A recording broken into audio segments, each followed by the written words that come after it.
Salatu wassalamu ala asyrafil anbiya'i wal mursalin imamil muttaqin wa ala alihi wa sahbihi ajma'in wa man tabi'ahum bi ihsanin ila yaumiddin amma ba'd. Baik, sekarang kita masuki bagian-bagian akhir ya, dari pembahasan tentang ma'rifah. Ini sekarang al-ma'rifah atau al-mu'arrafah bil adah. Al-mu'arraf yang dima'rifahkan atau yang dibuat menjadi ma'rifah bil adah dengan kata tugas. Artinya ada atributnya ya. Dalam hal ini ada alif lam. Wa amal mu'arrafu bil adah, adapun yang dima'rifahkan dengan adah,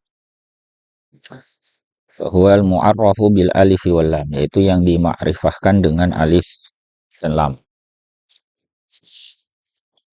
Hiya qisman, itu ada dua macam. Ada yang ahdiyah, istilah ini ya, nanti ada penjelasan bahwa apa yang dimaksud dengan ahdiyah. Kemudian ada yang jinsiyah. Kalau ahdiyah itu pun dibagi dua lagi. Imma lil ahdi zikri, bisa untuk ahdu zikri. Jadi ini bentuk ahdiyah yang didahului dengan penyebutan kata itu sebelumnya. Artinya kita bisa mengetahui bentuk ma'rifah ini, apa yang dimaksudkan dengan kata itu dengan melihat kata sebelumnya. Itu ada contoh di dalam surah An-Nur ya. Situ ya, dicuplik ya firman Allah Ta'ala. Sebetulnya di dalam surah An-Nur itu ungkapannya lebih panjang. Situ fiha misbah.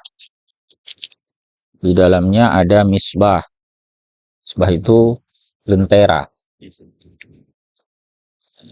Di dalamnya ada misbah, kemudian al-misbahu fi zujajah. Nah, kata al-misbah yang kedua ini, itu ada alif lamnya. Nah, itu menunjuk kepada makna misbah yang pertama. Jadi misbah itu, maksudnya misbah yang disebutkan pertama, fi zujajah, itu berada di dalam kaca, zujajah. Lalu diulang lagi kata berikutnya, az-zujajah itu, kelanjutan ayatnya itu az-zujajah itu ka'annahu kaukabun durri. Jadi az-zujajah yang kedua itu maksudnya sama dengan zujajah yang pertama. Nah, dari mana kita mengetahuinya? Karena sudah disebutkan sebelumnya. Ini yang disebut dengan al-ahdu zikri.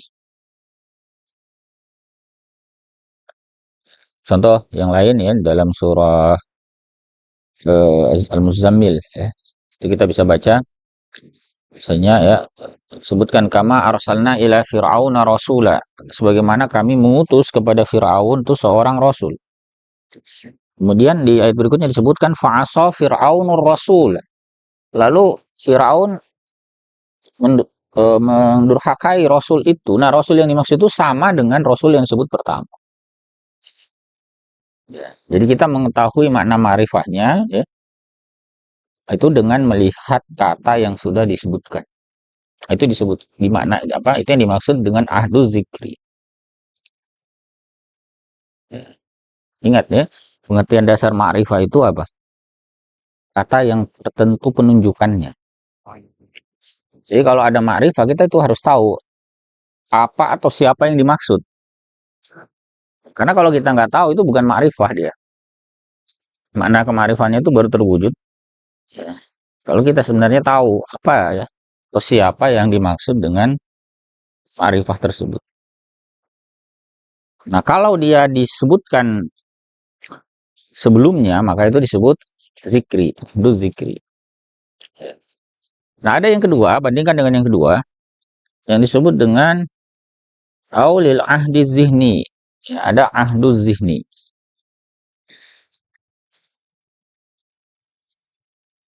Ahdu zihni ini pemaknaannya kita dapatkan dari benak kita. Dia tidak disebutkan sebelumnya.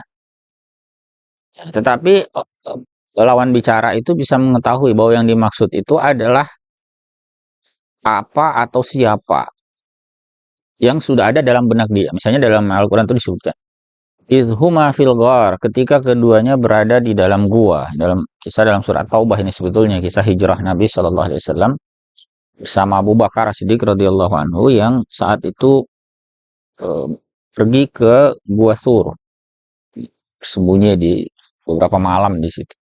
Nah, yang dimaksud dengan Al-Ghor di situ adalah Gua Sur. Meskipun tidak disebutkan, tidak ada kata apa Sur sebelumnya. Tapi orang sudah tahu karena sudah ada dalam benak mereka. Saat keduanya berada di dalam gua. Nah, gua apa yang dimaksud itu sudah jelas. Orang yang baca kisah ini tahu yang dimaksud itu pasti Gua Sur karena itu satu-satunya tempat yang cocok ya dengan penyebutan kisah itu. Nah, makna ma'rifah begini, meskipun tidak disebutkan sebelumnya, tetapi patri dalam benak orang. Maka ini yang disebut dengan ahdu zihni. Zihni itu artinya benak, yang ada di dalam benak. Kalau tadi ahdu zikri, dia ada di dalam penyebutan sebelumnya.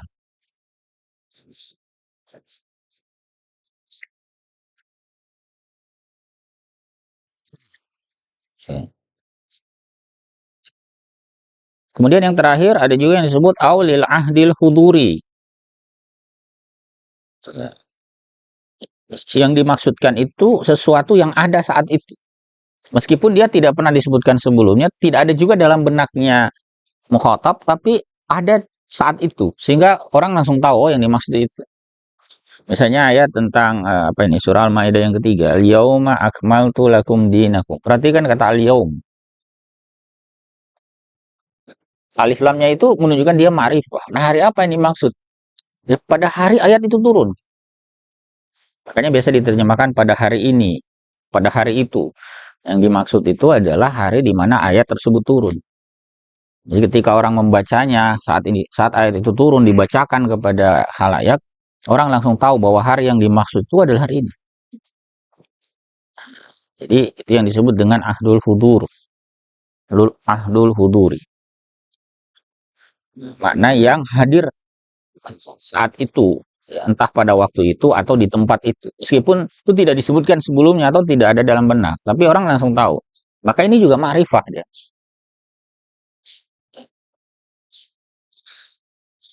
Yang dimaksud itu ada al-yaumul hadir. Maksudnya hari Arafah. Nah, ayat ini kan turunnya pada saat hari Arafah. Nah, itu yang dimaksud dengan dia.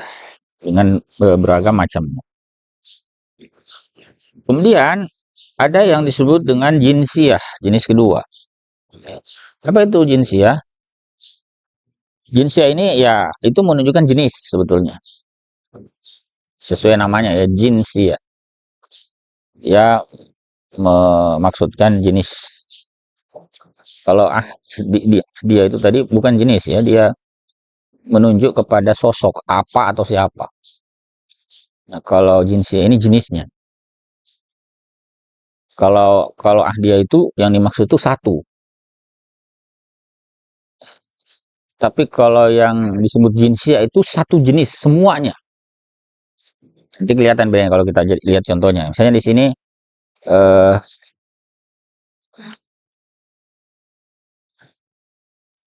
sebelum masuk ke apa pendetailan ada dua di situ, ada ta'rifil mahiyah, ada istighraqil afrad. Nah, yang mudah dipahami itu contoh istighraqul afrad. Tapi kita baca saja dulu ya. Jadi jinsiyah itu bisa dua ya. Imma li ta'rifil mahiyah, bisa untuk mentakrif mahiyah, yaitu definisi atau hakikat sesuatu, zatnya. Contohnya firman Allah Ta'ala, waja'alna minal ma'i kulla syai'in hayy. Ya, kami jadikan dari al-ma'. Perhatikan alif lam yang ada pada al-ma' di situ. Jadi yang dimaksud di situ adalah ya dari air, dari zat air itu. Maksudnya dari hakikatul ma. Jadi dijadikan kulla syai'in hayy, semua segala sesuatu yang hidup. Jadi, penelitian modern itu menunjukkan bahwa makhluk hidup itu punya kesamaan satu dengan yang lain. Betapapun berbedanya organisme itu, ada setidaknya ada kesamaan bahwa mereka semua punya komponen air dalam tubuh. Makanya ekspedisi-ekspedisi antariksa itu salah satunya mencari apakah di satu planet misalnya ada air. Karena kalau ada air itu bisa ada kehidupan di situ. Bisa juga wa imma listighraqil afrad. Bisa juga untuk mencakup seluruh komponen yang ada dalam jenis itu. Contohnya wa khuliqal insanu dha'ifa. Perhatikan lafaz insan. Ya, atau biasa juga dikasih contoh surah Al-Asr itu, wal asri innal insan. Jadi al-insan di situ ya, baik dalam surah An-Nisa ini maupun dalam surah Al-Asr itu menunjukkan jenis manusia semua. Jadi kalau diterjemahkan itu sesungguhnya manusia semuanya. Jadi bukan menunjuk person tertentu. Itu beda dengan di yang di atas itu. Itu nunjuknya satu sosok atau apa? Satu entitas. Kalau yang ini jenisnya. Jadi kalau disebut innal insan, kenapa yang dipakai bentuk mufrad misalnya al-insan, bukankah manusia itu banyak? Ya, nggak masalah. Karena ada alif lam di situ yang menunjukkan makna istighraq. Itu mencakup seluruh manusia. Itu juga mirip dengan makna hamdalah kalau alif lamnya dimaknai sebagai istighraq. Makanya biasa dapat terjemahan itu segala puji. Padahal hamdun itu bentuk mufrad, bentuk tunggal. Tetapi dengan adanya alif lam istighraq ini, dia ma'rifah tetapi memaksudkan seluruh komponen. Maka kemudian dimaknai segala puji. Kalau ini seluruh manusia. Diciptakan manusia itu semuanya dhaif. Khuliqal insanu dhaif. Ya, bisa paham ya bedanya antara jinsiyah dengan ahdiyah.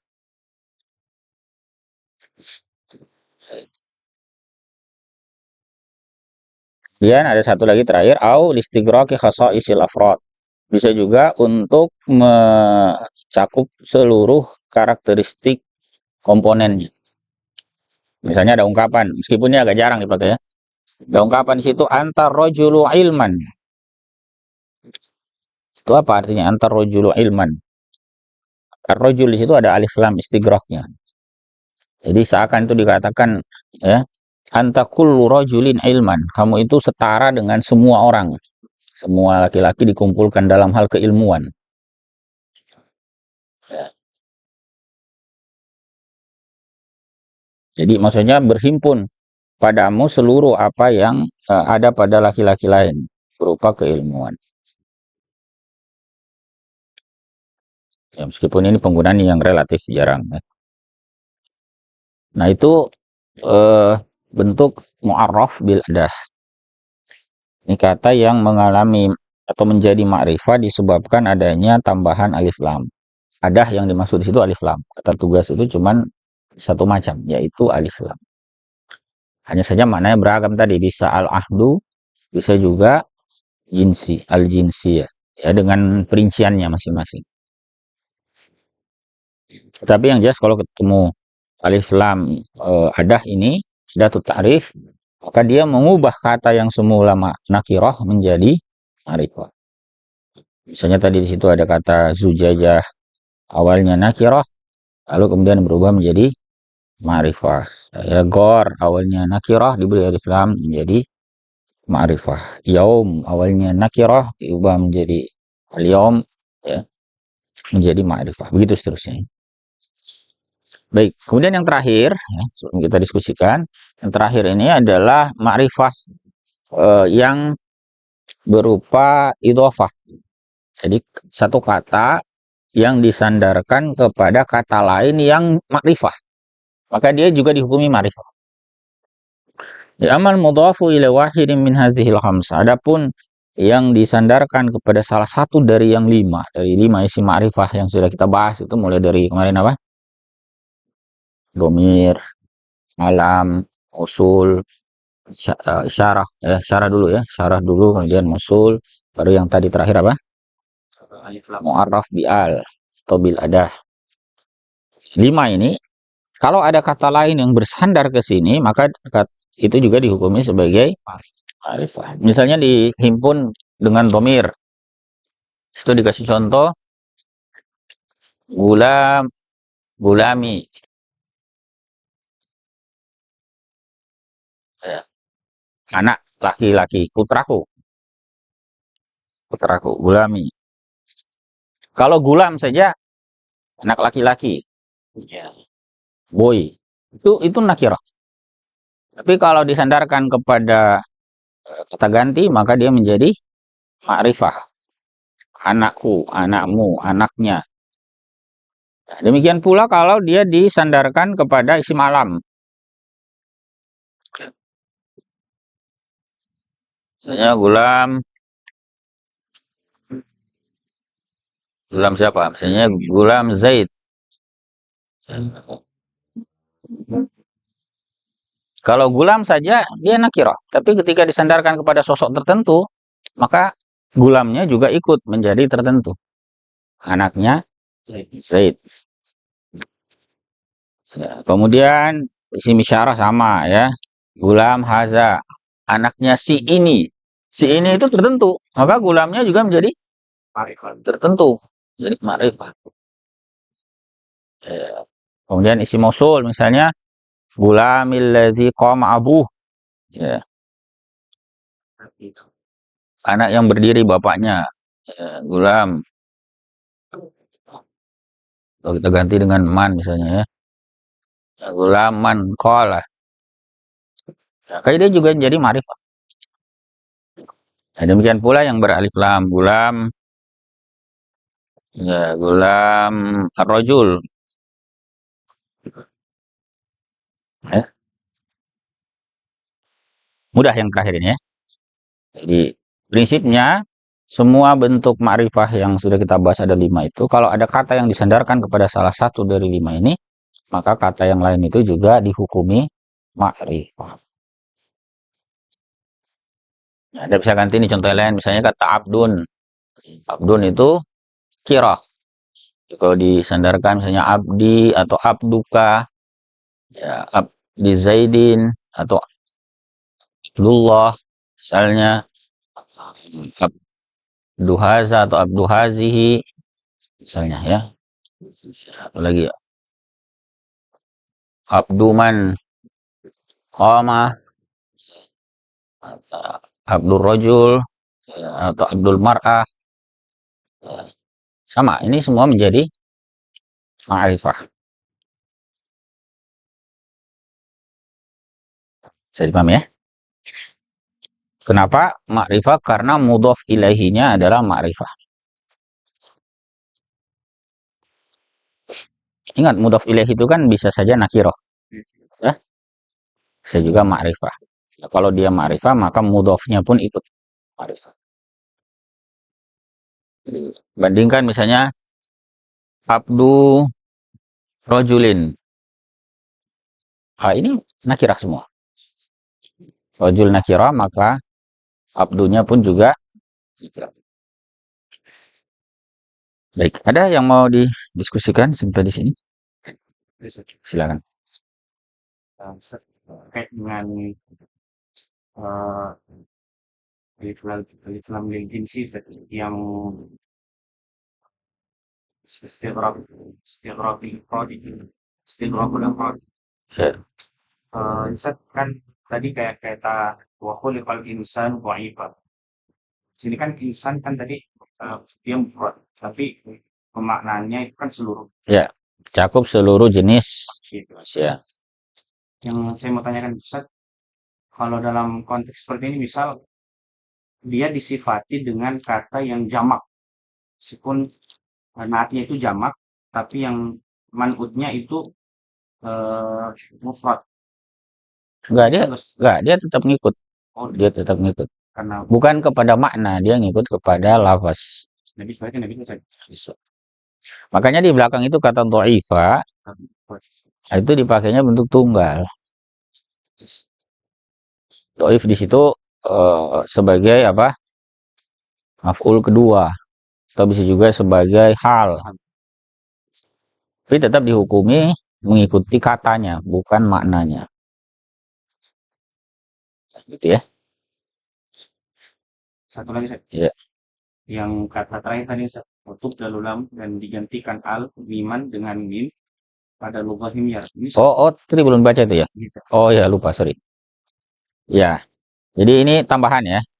Tambahan bahwa lam pada alif lam itu dalam sebuah lugahnya orang himyar, ini salah satu kabilah Arab ya. Itu alif lam, lamnya jadi mim, jadi alif mim. Ya. Misalnya, dan Nabi SAW itu terkadang menggunakan redaksi ini. Misalnya ada sebuah hadis ya. Ada sebuah hadis itu tentang puasa. Laisa minal birri asyamu fis safar atau fis safar. Tidak termasuk kebaikan berpuasa saat safar. Itu ada riwayat yang menyebutkan alif lam itu dengan alif mim. Laisa min. Jadi dibacanya itu gini, laisa min ambir. Amsyam, enggak dalamnya ya. Amsyam fi Pisau. fi am Oke. fi am safar. Jadi ada redaksi seperti itu. Ada yang nulisnya gabung, ada juga yang misah am spasi siang. Tapi mengganti huruf lamnya dengan mim itu lughah ya, salah satu dialek.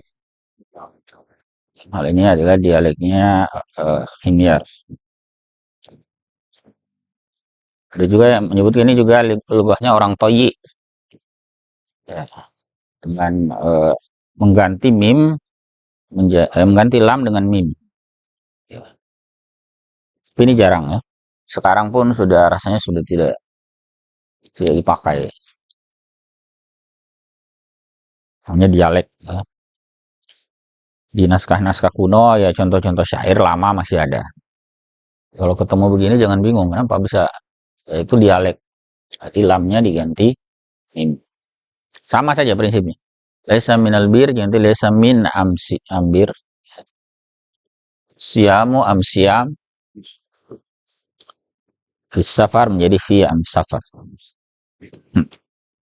Ada lagi yang lain? Itu wawasan saja kan. Kalau penggunaan praktisnya jarang lah ya.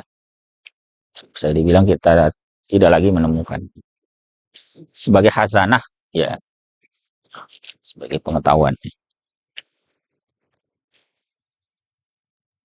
Baik, kalau tidak ada lagi ya ditandai dulu sampai di situ.